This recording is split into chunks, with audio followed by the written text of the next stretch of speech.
Pemerintah kita ini memang nggak ada otaknya ya. Jualan di pinggir jalan diusir sama Satpol PP. Jualan kecil-kecilan di rumah dimintai pajak dengan nilai yang nggak ngotak. Nggak pernah berkontribusi. Tetapi ketika ada rakyatnya membuka usaha, kemudian berkembang dan bisa menghasilkan lapangan pekerjaan, mereka datang dengan seenaknya hanya untuk meminta uang pajak dan memeras. Memang babi kalian, ya. Mengapa Presiden begitu gigih ya mempertahankan proyek MBG? Ya tentu saja Presiden sadar, Presiden tahu bahwa proyek jahat ini menguntungkan orang-orang partainya, jaringan politiknya, para pendukungnya, dan cukong-cukong lainnya. Nah kalau sudah seperti ini, apa yang harus kita sematkan pada Presiden? Ya Presiden jahat. Jahat pada siapa? Jahat kepada rakyat. Kita juga akan membeli perusahaan-perusahaan terbaik di dunia untuk kita bisa dapat teknologinya. Sebagai contoh, untuk meningkatkan hasil daging kita perlu sapi yang banyak. Beli terus Pak, beli. Rakyat bisa kok mandiri, bisa kok cari kerjaan sendiri tanpa ada pemerintah. Beli terus Pak. Habiskan terus duit negara nih ke perusahaan yang ingin Bapak beli tadi. Biar kita dapat ilmu dari kecanggihan perusahaan-perusahaan itu ya kan, seperti yang Bapak ucapkan dalam pidato Bapak ini. Beli terus Pak. Satu lagi MBG, jangan lupa dipertahankan. Jangan lagi dihapuskan MBG sama Kopdes itu, pertahankan terus Pak. Walaupun dengan cara mengutang untuk membangun Kopdes, tetap pertahankan Pak, nggak apa-apa. Nanti kan sama-sama kita merasakannya kayak mana Pak. Negara ini dengan susahnya ekonomi, dengan susahnya rakyat mencari pekerjaan, dengan susahnya rakyat menghidupi keluarganya. Silakan Pak beli Pak. Tapi alangkah baiknya diperbaiki dulu mana yang penting untuk masyarakat dan rakyat Bapak. Makan bergizi gratis, makan adalah hal yang mulia. Tidak ada makhluk hidup di dunia ini yang menolak dan menentang makan. Orang jahat juga makan, malaikat juga makan. Malaikat mangan. Terus lawe opo?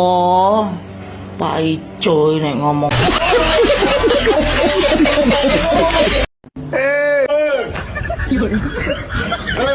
Ayo di mana?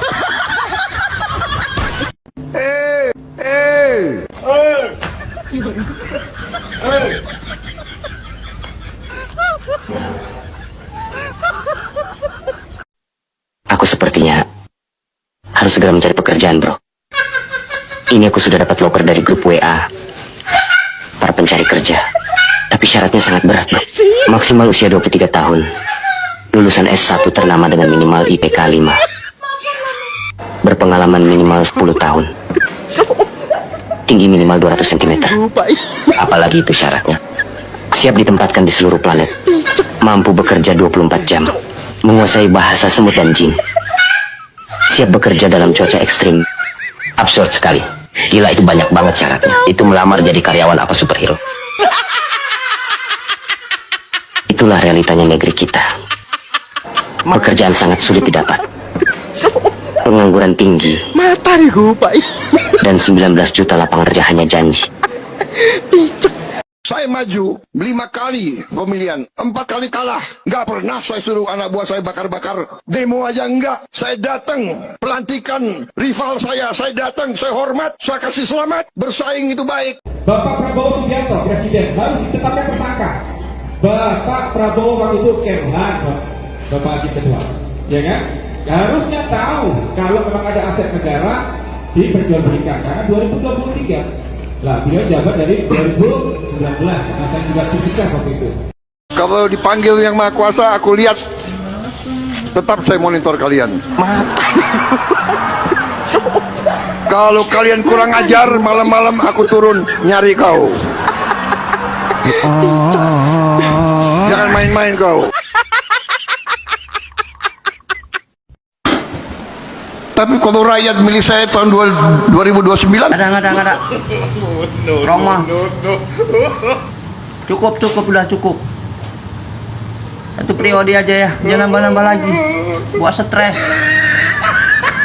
Semua dibikin galau, Udah ya, udah stop. Oke.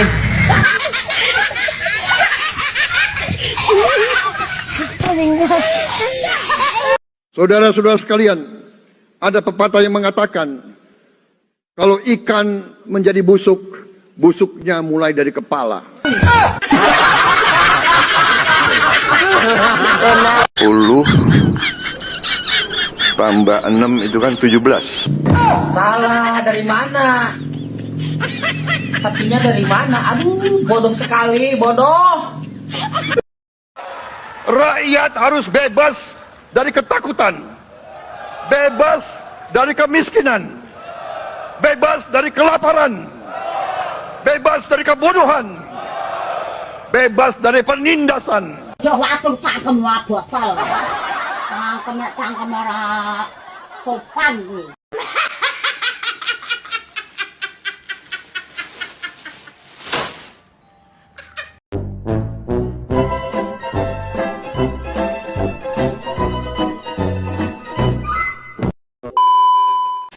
Drama Konoha memang sangat menarik sekali guys, terutama tentang dari kebijakan Prabowo Subianto yang terus dikritik. Tapi kritiknya kali ini dari parodi-parodi politiknya ya, yang sangat lucu ya, yang dikemas oleh netizen. Terutama tentang dari kritik yang beredar, terutama tentang meme-meme, meme maksudnya, meme film Rhoma Irama guys. di apa ya, diparodikan lucu banget ya. Dengan kebijakan MBG yang katanya Rhoma Irama itu mau ngelamar ke MBG atau mungkin tidak setuju dengan program MBG dan sebagainya. Yang lucu sekali ya, ya itulah bentuk dari rasa kecewaan masyarakat ya terhadap program MBG. Karena seperti yang kita ketahui kemarin viral banget ya tentang kasus dari Kopdes yang anggarnya 1,6 itu menjadi Kopdes mini. Tapi bukan rahasia umum ya, kemarin viral dari Kades itu tidak mau tanda tangan teken kontrak karena dari anggaran 1,6 miliar itu ternyata yang diterima Kades cuma 800 juta. Lah kalau dipotong lagi ya otomatis ya jadi Kopdes mini. Dan seperti selanjutnya kita play. Mungkin yang terbaik itu polisi sekarang yang terbersih. Ya.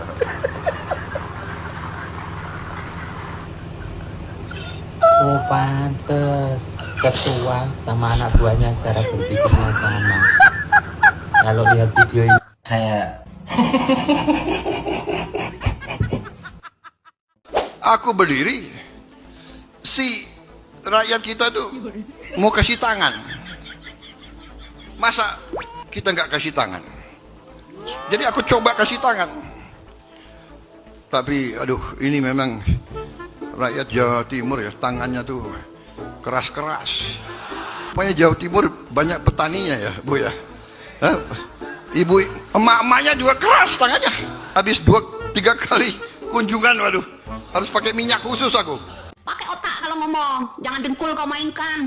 Ngomong-ngomong, si banyak bacot katanya ada kami saat ini sudah menciptakan sekian ratus unit helikopter terbaru. Kebakaran hutan, gerakan tuh yang sekian ratus katanya helikopter terbaru itu uang negara semua loh. Pakai otak kalau ngomong, jangan dengkul kau mainkan. Saya mendapatkan laporan wis lah Pak. Nah apa pidato gak usah saya mendapatkan laporan. Mengko laporan itu keliru meneh. Koyok kasus-kasus bawang, umpas bawang itu. Koyok kasus penggilingan padi. Koyok kasus sawah 1 hektar.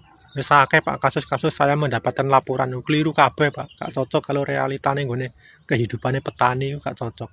Jadi nek apa pidato gak usah saya mendapatkan laporan. Keliru neh laporan sampean. Makan bergizi gratis. Apanya yang gratis? Itu semua kan dibayar pakai iuran pajak warga. Gratis dari mana woi? Mantan kepala BGN aja korupsi 1 hari 1 miliar. Apanya gratis asu? Saya akan lawan. Saya ingin mati di atas jalan yang benar. Saya ingin mati di atas jalan merah putih. Saya ingin mati membela rakyat saya. Kontol. Banyak aset saya, pabrik saya yang mandek karena saya tidak dapat kredit, karena saya tidak berkuasa 20 tahun. Jadi kalau saya tidak berbisnis, saya nggak bisa hidup. Mbak, Apa hukuman terberat versi Prabowo Subianto untuk koruptor, Pak? orang yang korupsi ya disita hampir semua kekayaannya, dimiskinkan. Maunya kan hukuman mati seperti di Tiongkok. Kalian tahu nggak? TNI atau Babinsa akan dilibatkan dalam kepatuhan pajak warga. Jadi mulai sekarang kalian harus rajin bayar pajak demi pejabat kita. Maksud saya negara kita. Saya akan lawan. Ada yang mau kabur, kabur aja. Kok kabur aja ke sana? Mungkin ada yang mau kabur ke Yaman. Silakan. Ada yang ngomong, lu gak senang sama Indonesia, pergi lo. Emang itu negara punya lo? Kita ngomong justru kita peduli, kita takut bangkrut, bos.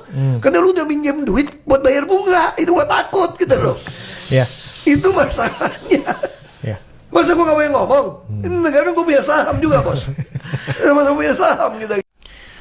Viralnya dari tentang meme baru ya untuk memberi sebuah peringatan, warning kepada pemerintah Prabowo Subianto memang sangat lucu sekali ya, terutama dari warga Konoha gitu ya, yang terus memparodikan dengan berbagai macam cara ketika mereka menggunakan suara Prabowo Subianto.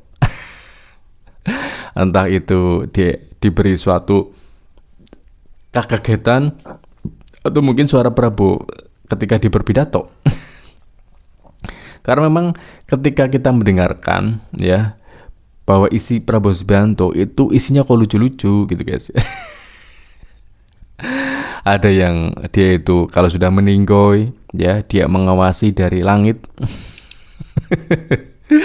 Atau mungkin dari narasi Prabowo Subianto yang jangan lawan gue gitu. Terus kemudian dari yang satunya dari suara akan saya lawan.